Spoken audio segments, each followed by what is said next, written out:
Welcome, good evening, welcome to Agenda, and my name is Deborah Kwabla. Today we are looking at the release of the 2016 WASSCE results.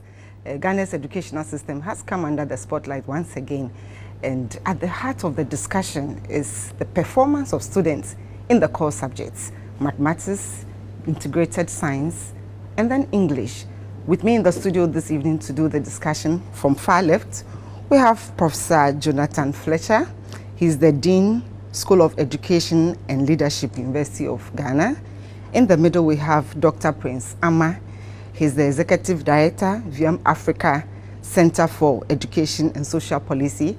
And on my immediate left, we have Prof. Kwesi Yanka, and he's the Vice Chancellor from the University, Central University. Welcome, gentlemen. Thank you. Prof, you are sitting right by me, so I'll start with you. Prof, you've heard about the release and we've seen the figures. Do we have any cause for alarm?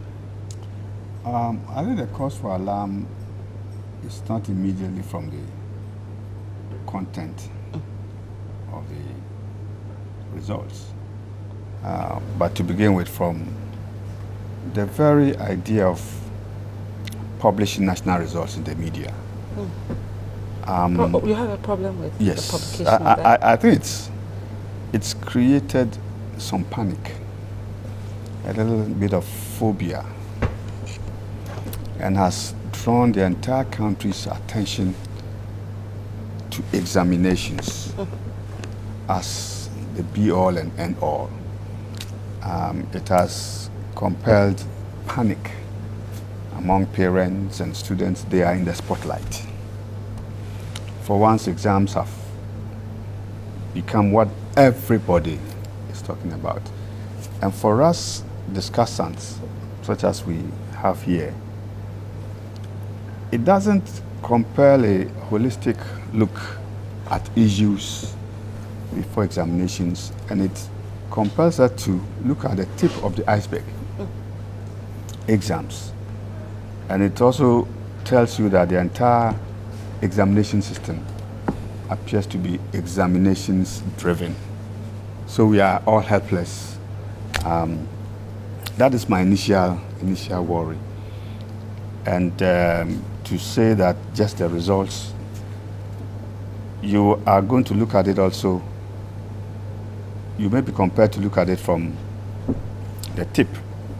What about the sequel of processes through which the student or pupil passes before they reach the SHS, and then what follows after?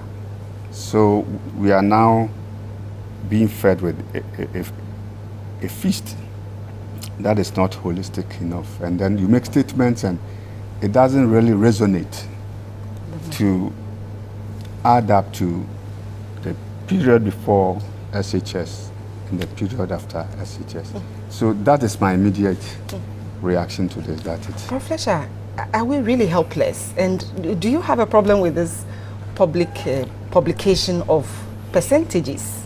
Because I thought that we have a right to know. Our children have gone for examination, right? And we should know.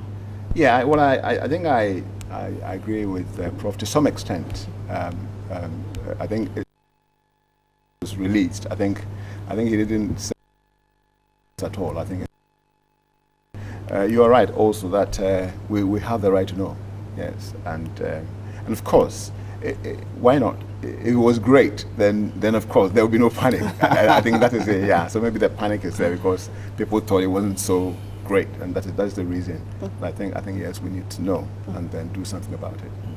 Doug, what's your initial comment? Are we that helpless? Is it a very bad situation as was initially painted to be? I didn't say very bad. No, not you. not Prof. Yanka, because we've all been discussing this. I think that I probably would go of it, but there is a misconception there.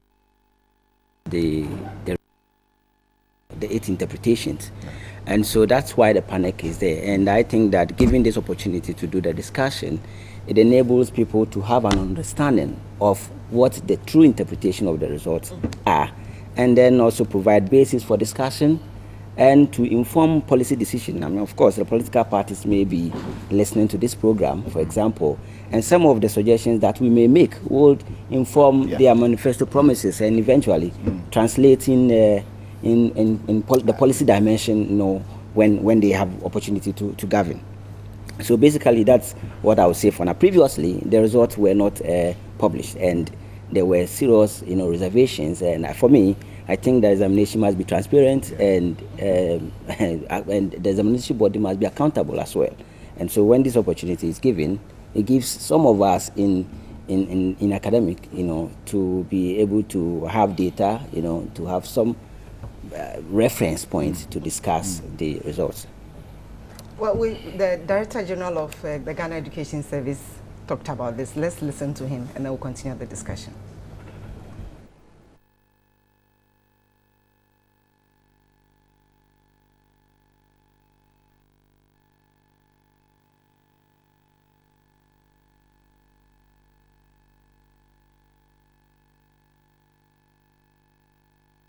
Apologize, we couldn't bring you that tape. We'll bring it as soon as we are able to bring it back to you. But Prof, Dr. Amma mentioned that we need to interrogate the details, and we have the figures. And some we are looking at the core subject, and for instance, mathematics, we are looking at integrated science, we are looking at English language, and the percentages are not giving a good indication. What is really the explanation behind those figures that doesn't make it look bad, in your view?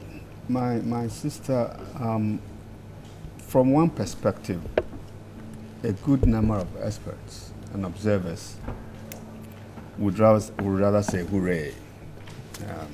The students have done very well. They have to be congratulated. Why do you say so? There's an extent to which that may be true by just looking at what is on paper and giving a comparative analysis of the situation in 2015. As again 2016.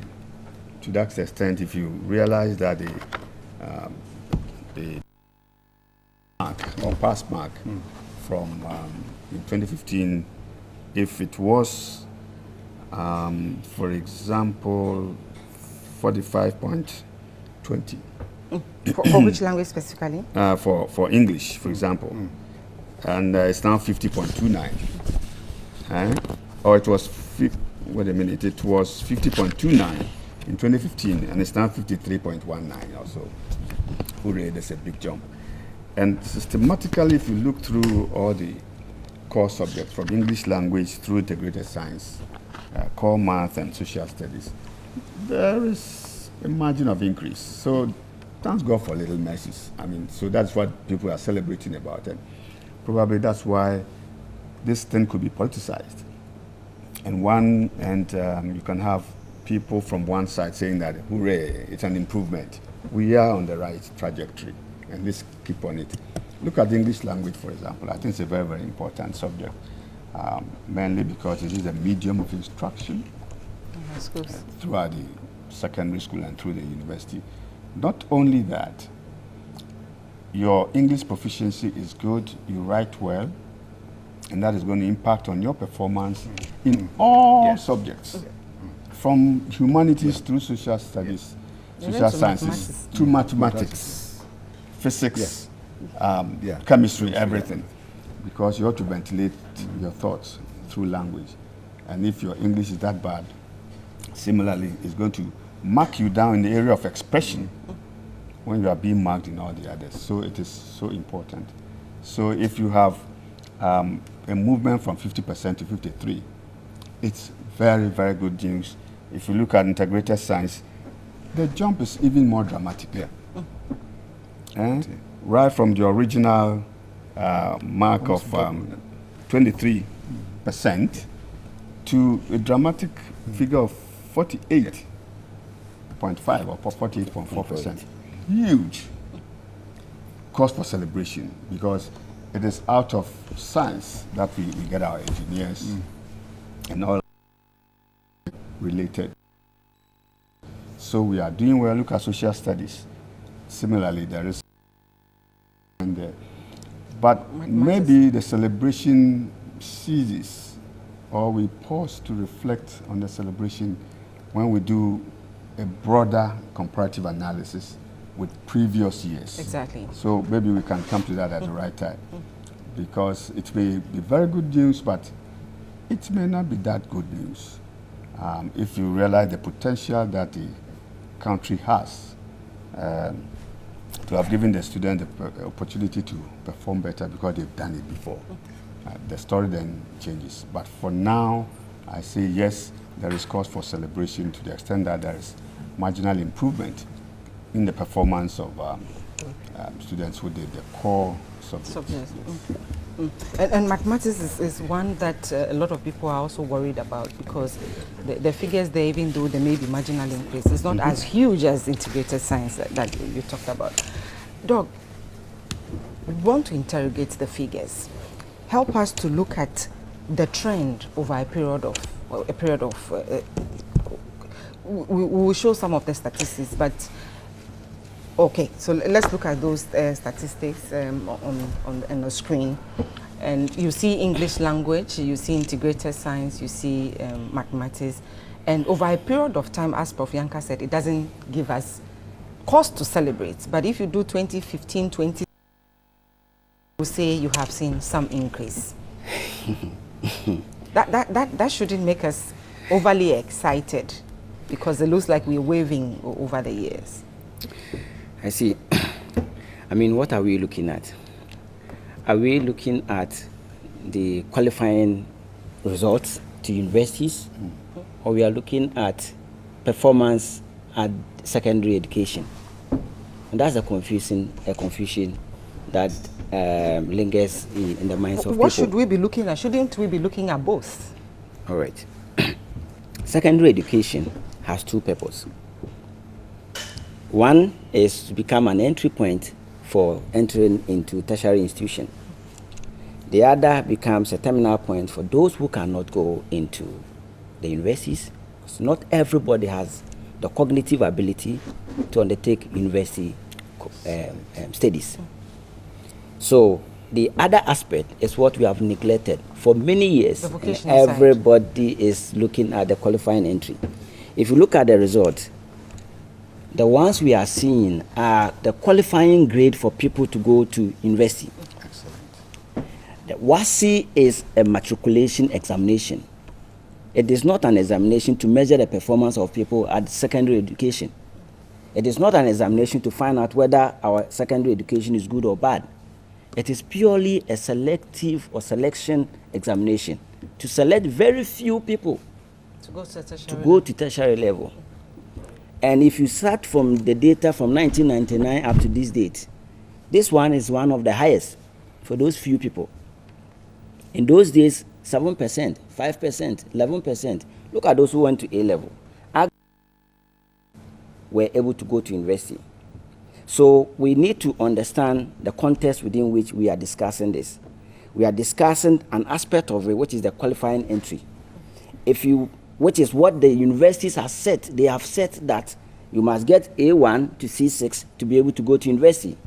But according to the interpretation given by WAEC and the purpose of the exams, everybody who gets A1 to D8 has passed the exams. Exactly.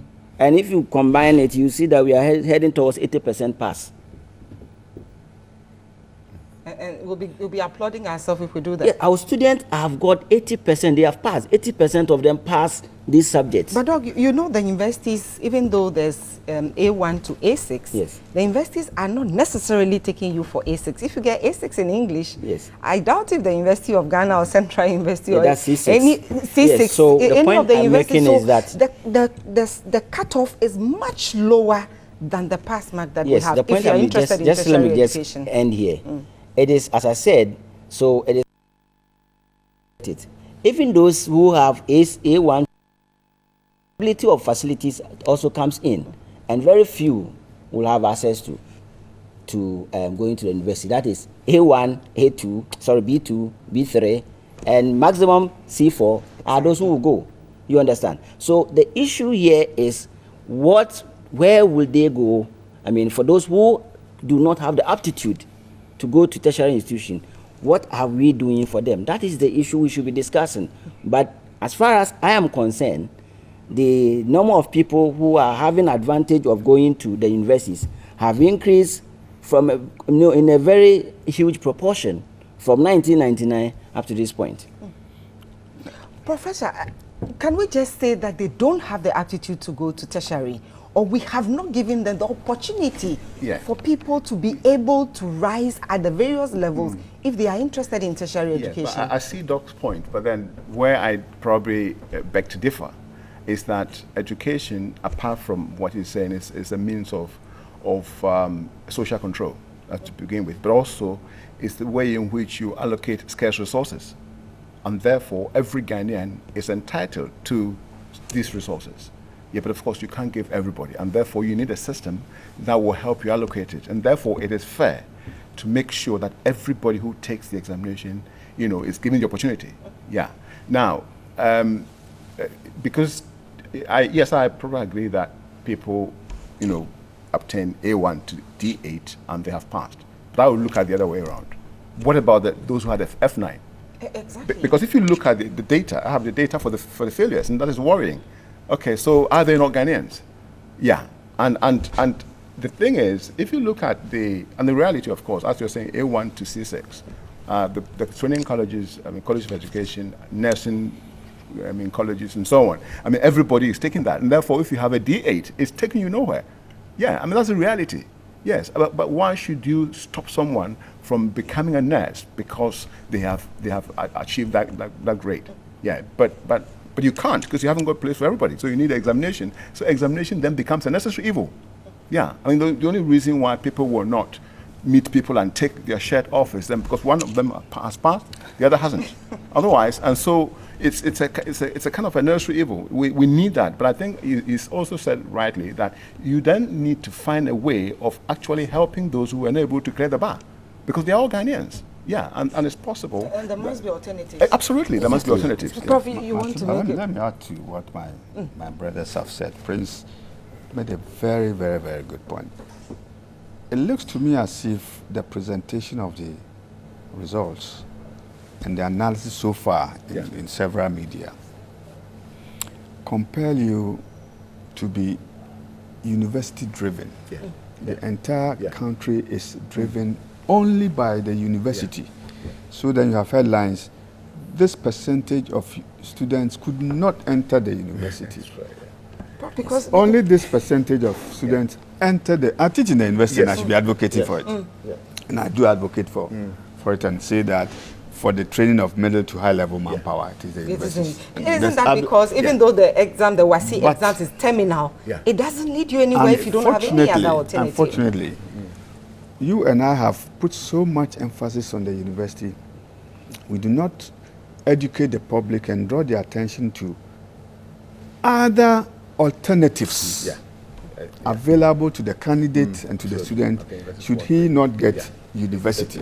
So it is university education or suicide. And for many parents, oh my God, my son, daughter couldn't go to Tech, couldn't go to Cape Coast, Legon and so on, Central. So therefore, he's a failure. I think this is an opportunity for us to open up the other avenues for tertiary education. Yes, that's what we need to do. Boy, you are not a failure. Yes.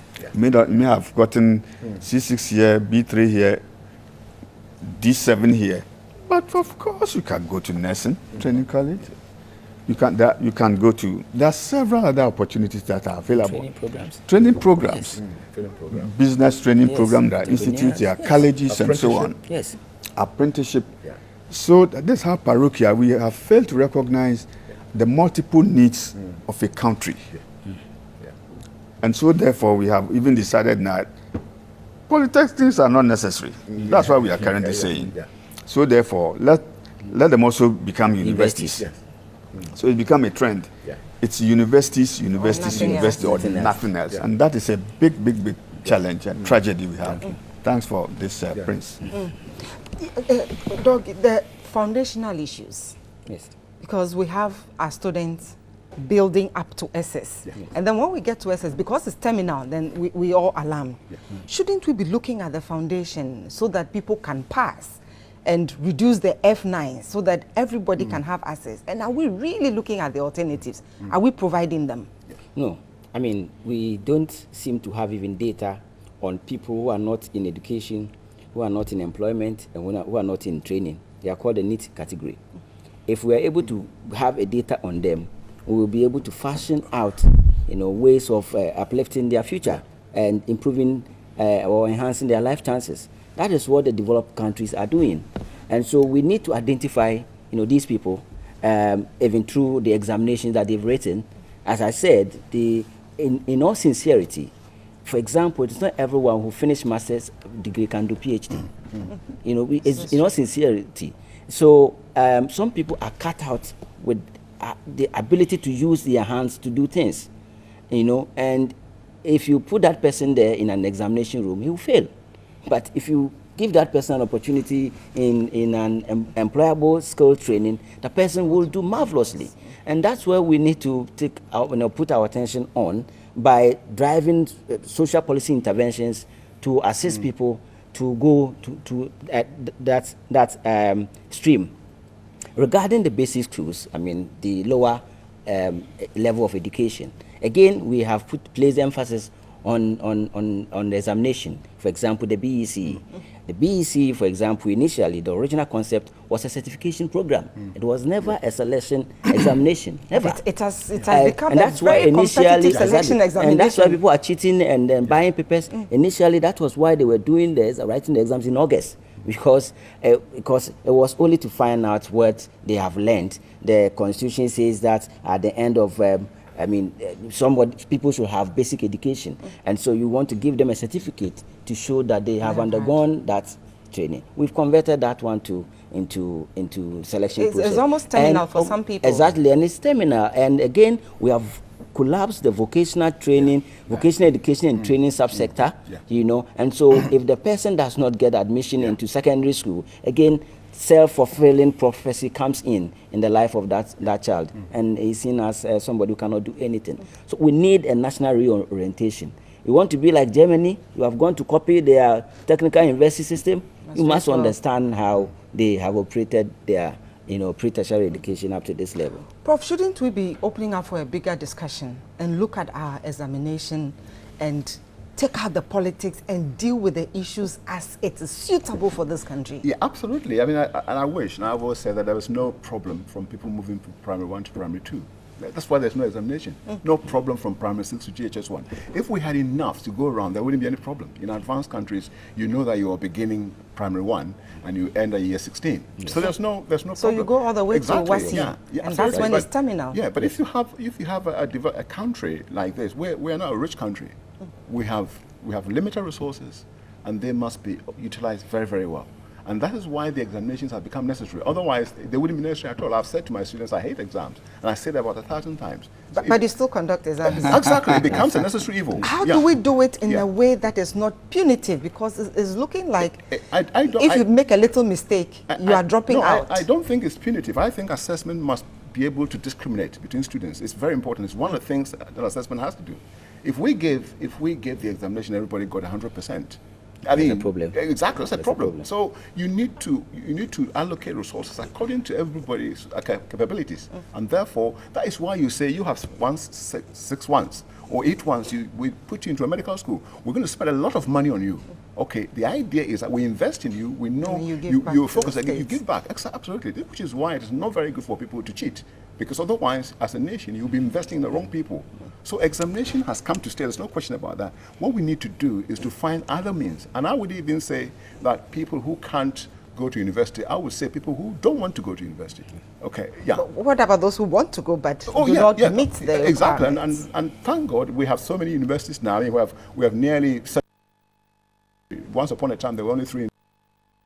That issue, in a way, is being addressed. Yeah, but then apart from they complete the university program, they need to do something else. So, it's very difficult. Graduate unemployment, it's everywhere.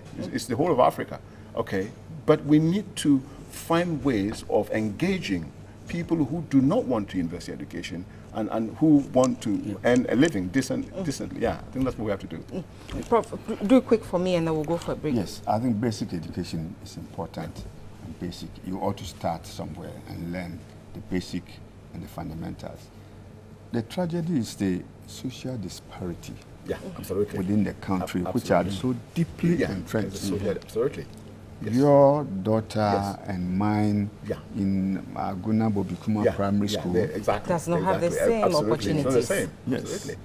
And then meanwhile, they are going to write the same exam. Absolutely. With our sisters and cousins in the Legon Primary School and the Tech Primary School. That's right, And meanwhile, those in our villages who are in the majority have problems even reading and writing. And these are fundamental. You need to start there even before you think of progressing. And then all these are going to converge and sit at BECE exams, compete, and then go to the SHS. So invariably, those you find at the SHS, people, they look from a distance like a homogeneous mass of people. But they are fully majority from private schools. very affluent background, very affluent background. Unfortunately, the policymakers, you and I, and our comrades elsewhere, may not have their children at those schools. So not only are these students suffering, they don't have a mouthpiece. They are entirely forgotten by policymakers because they can't empathize. Their children are elsewhere. Their children, they have compelled their children to boycott educational policy. And that's where politics comes in. Well, to ensure that their children go through the system that they make policies for. Then they will start thinking and reflecting about the solutions. who's going to compel them? Exactly. We're discussing the release of the 2016 WASSCE results, and we know it's been discussed everywhere. You can be part of this discussion by sending us your text messages through short code 1734. If there are questions, we'll ask our guests to respond to them. Yes, Prof, you're talking about the foundational issues, so conclude that, and then we look at teachers. The foundational issues are, and I keep telling people that for some of us, it cannot be said, I attended Osinasi Primary School or Achimachiansi Kwabena Nkrumah, which I did. But we can more appropriately say we survived primary education. Because it was tough. We endured. If you look at the odds that militate against people who walk 3 kilometers crossing dangerous bridges every single day of their primary education in order to access primary education. Those with roofless buildings, those who carry desks on their head before they go to school and sit on it and so on and so forth. It is very, very, very, very unfair. We should put resources in primary and basic education, bring them up to a reasonable level where they can mix somehow with those coming from other schools before we can talk meaningfully about formal education at the senior high school level. But coming to the results, as we pointed out, it's when you look at the broader picture that you say, yes, cause for celebration, but wait a minute. If you look at the analysis or the data of SHS results right from 2006 when SHS started to 2016. WASSCE, you mean? WASSCE, I'm sorry. WASSCE. Yes. You realize that the trend with what we got in 2015 and 2016 is not that much of a difference. There's a marginal improvement. But if you look at the charts, if we had a pie chart here, we realize that there are 2-3 years within the trajectory that you can find a big jump in the improvement of the scores or results of SHS students. And that was 2011, 2012. 2011, 2012 are the years when the 4-year, so-called 4-year cohort took the exams, and 2013 was when the mixture of both the 3 and the 4-year. So you could not separate the two, but somehow. So there must be something happening within the 4-year system that may have led to this. You look at the charts, you know, I'm sure are partly for 2014. Improvement in contact hours. the reality that the 3 year you are talking of, it's really not 3 years. It is 2 years and a quarter, if you want to add a quarter at all. And that in the first year, many of them really go to school in November, some of them December. They just acclimatize to the environment. In the second year that they have a full year. In the third year, examinations begin in February with practicals and end in May. Absolutely. So then, what we're talking about, so we compel, we torture the children. Some of them, yes. Are you asking that we should relook at that I think we should 4 years, because it's something that has without prejudice to politics, we should look at the data and not be careful not to say that it's only contact hours we need. Nope. No, it's not. Yeah. Be careful, we are not saying that. They say go 4 years and then fold your arms. All the above factors that we have been discussing are relevant. All other things being equal, a very important factor in what we are talking of. How come the Tiobodoms and the Sabah and small high schools did much better when they had 4 years? By much better, I mean, if the previous year they had 3% passing, now they had 7%. It's small. But it's 100% It is, improvement over. It's over 100% improvement. It's over 100%. Yes, over 100% improvement. Relative to their standards and what they go through, hooray! You know, they celebrate the trade party. We are putting smiles in the faces of a few more students than before. We have to take a second look, swallow our pride as politicians. Let's pay a deaf ear to the politicians. If you leave it to them, they are destroying our education. Their children may not be with us, but they'll be compelling us to adopt educational policies that inflict harm on our children. Dog, yes. Can we ignore the politicians? They are leading, they are taking the decisions, they are implementing the policies, and so what do we do to make sure that the national interests, the future of this country, supersedes any political interests? I mean, that's something difficult to achieve. I mean, especially in this highly sensitive and polarized, political environment that we have in Ghana. But just to, start from where Prof ended, I mean, I have a contrary opinion as far as the 3-4 year discussion is concerned. It makes intuitive sense to, argue that addition of contact hours will bring improved learning outcome. In 2013, Oxford University, together with the Ministry of Education, organized a workshop at Alisa Hotel, and two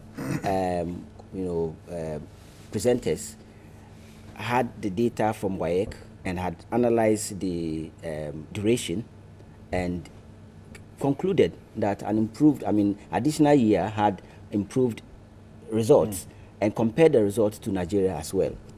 So it's understandable, but we need to also place the JHS system, the SHS system, within the context of the secondary school.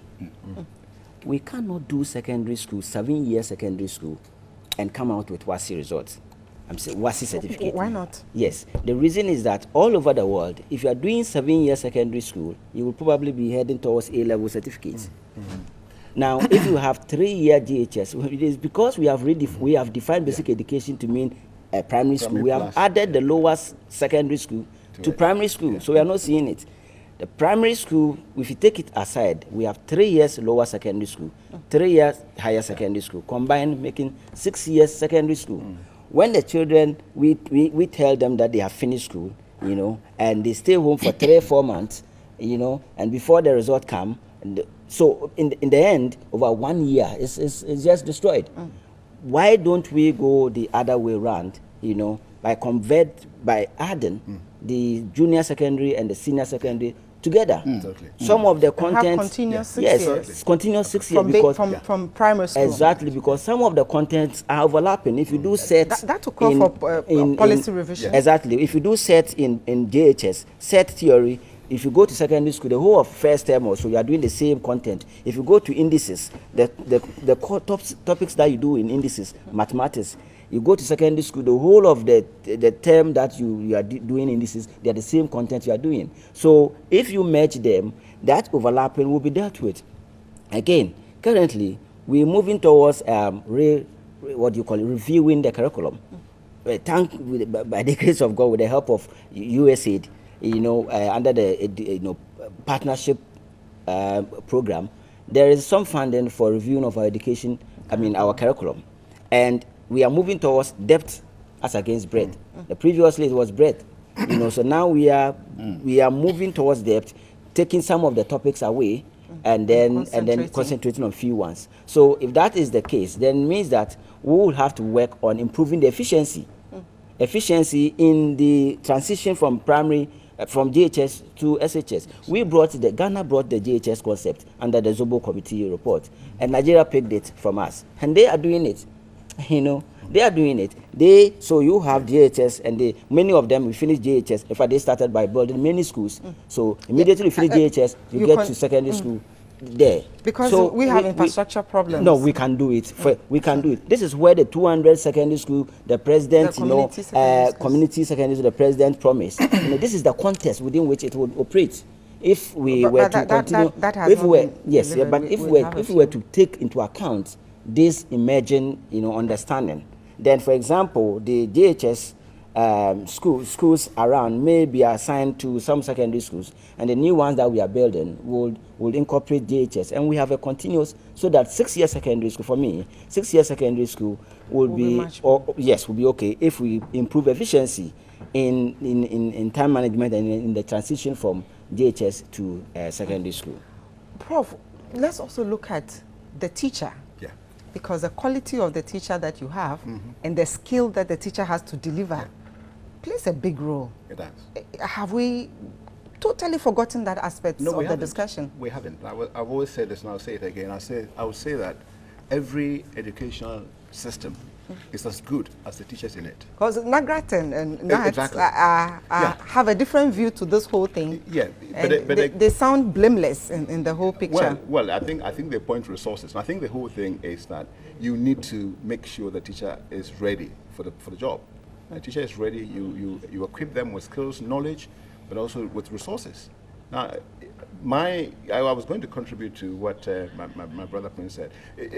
The basic education, it's been separated from the secondary education in such a way that you don't seem to see that it's a lower secondary. Nobody sees that way. No, because it doesn't look it at all. The culture is not there. I mean, if you have a secondary school from Form 1, you are all in the same place, and so the culture is there. So that's completely different. It's a different structure. Now, the teaching aspect, for me, is key. I've always said this, and I think some of us have done this job for a very long time. Yeah, and in our time, we were trained as teachers, and we love to do the work.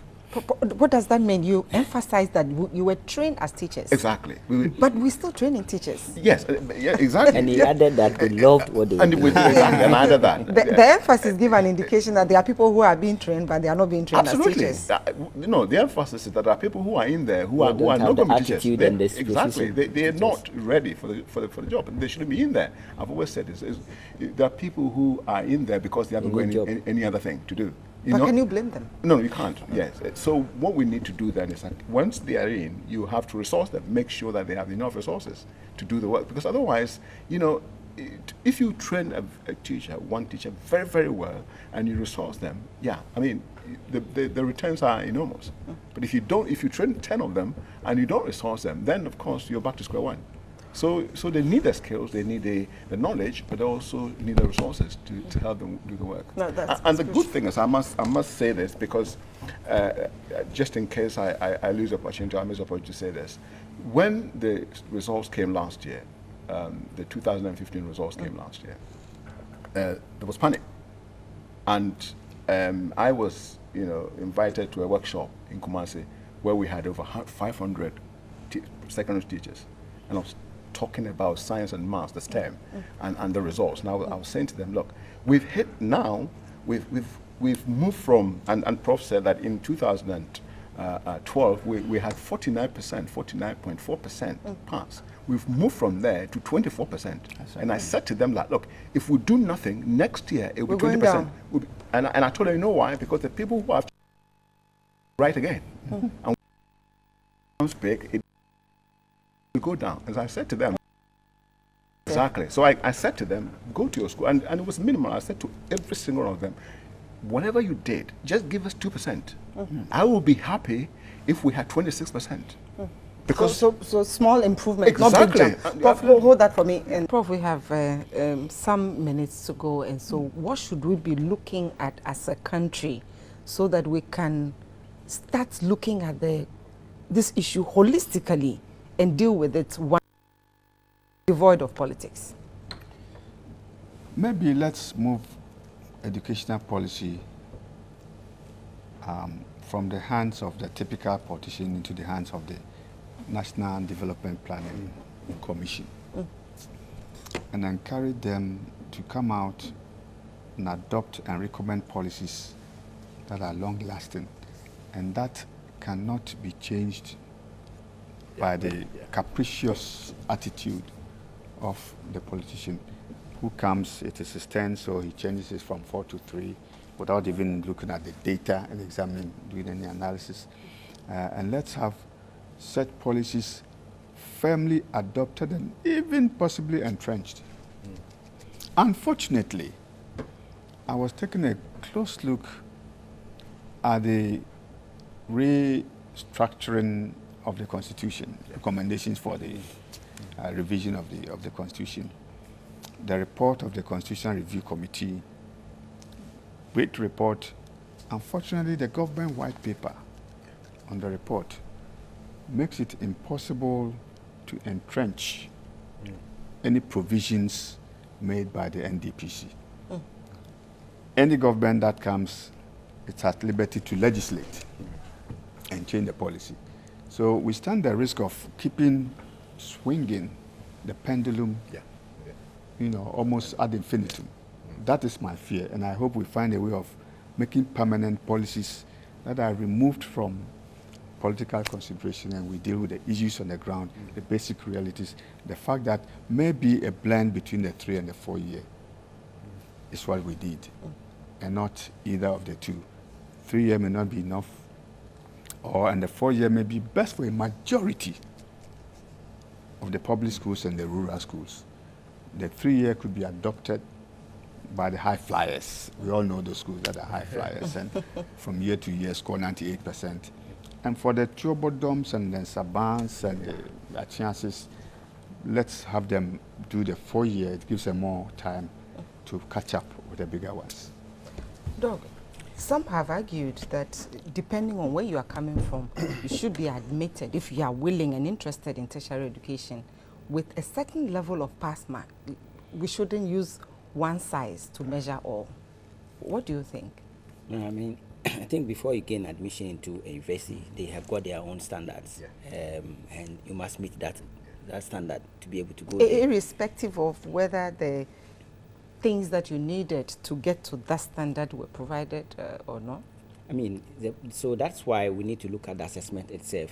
The arrangement currently is that the assessment that are taking place in the schools must be added to the one-stop exams that were conducted. That's right. And that the problem we have is our inability to verify whether or not that is happening, especially continuous assessment. Because you see, a lot of things happen, during the examination. When you have a child who has shown consistently very improved results, in the classroom, and something happened that day, and he's not able to do, that should not be the basis to decide whether the child should get to university or not. So we have to look at the continuous assessment. And the worry is especially those with the private candidates. They have not got any continuous assessment data anywhere. So it means that whatever they write will come from the what. That's a problem. See, so we need to go into it. The other thing we have to look at is for me, I think that we need to redefine our basic education. If we are interested in education, that means that we have to invest. Redefining basic education means that including secondary school. That's where the the contemporary understanding of basic education is heading towards. So in that case, we could then merge the JHS and SHS without writing BECE. So there's no exams there between JHS and SHS. You so start that we can 6 start years. longer Exactly. time in This is the school. English system. This is the Scottish system. You know, this is the Wales system, and there are quite a number of countries have adopted that system. And then we must also look at, once we have merged it, we are looking at technical vocational education. And we need to spend much more. Instead of going to, what do you call it, rebrand polytechnics or upgrade, so to speak. We should rather provide options. We rather provide options at the secondary technical all right. level. Prof. Yeah, thank you very much. And I think I support the idea of providing alternatives, opportunities for students to be able to demonstrate how much they can do and how they can support the economy. I know examinations have come to stay for two reasons. The first reason is that we are a country, we haven't got unlimited resources, and therefore you need something to allocate that. So, but we need to also look at the examination system and make sure fair allocation, fair allocation, equitable yes, exactly. allocation of the resource. Yes, absolutely. I mean, again, as you're saying, it's important to use other things. The examination itself is fine. I don't have any problem with that. It's just that it has to be valid. It has to be done in such a way that people who have not got enough resources will be given the opportunity to get the resources. And I mean, the thing is, if you have a school in a rural area and it's well resourced, I don't see the problem at all, because as I said, in those days, people came from those villages and wrote common trans and passed and actually entered, a good secondary school. So we need equitable distribution of resources. Yeah, skilled teachers, and committed teachers. And Thank you. just to add this, we also need to look at the... Make it 5 seconds. Yes, we just have to look at the early grades as well. That's Early where, grades. yes, there are assessments suggesting that that's a big problem. Okay. That we need to address that. Thank you very much, Prof. Kwesi Yanka and Dr. Prince Ama and Prof. Fletcher. Thank you so much. Thank you for being part of this discussion. Thanks to the production team. My name is Deborah Kwabla. God willing, next week we'll bring you another show. Enjoy the rest of your weekend. Bye.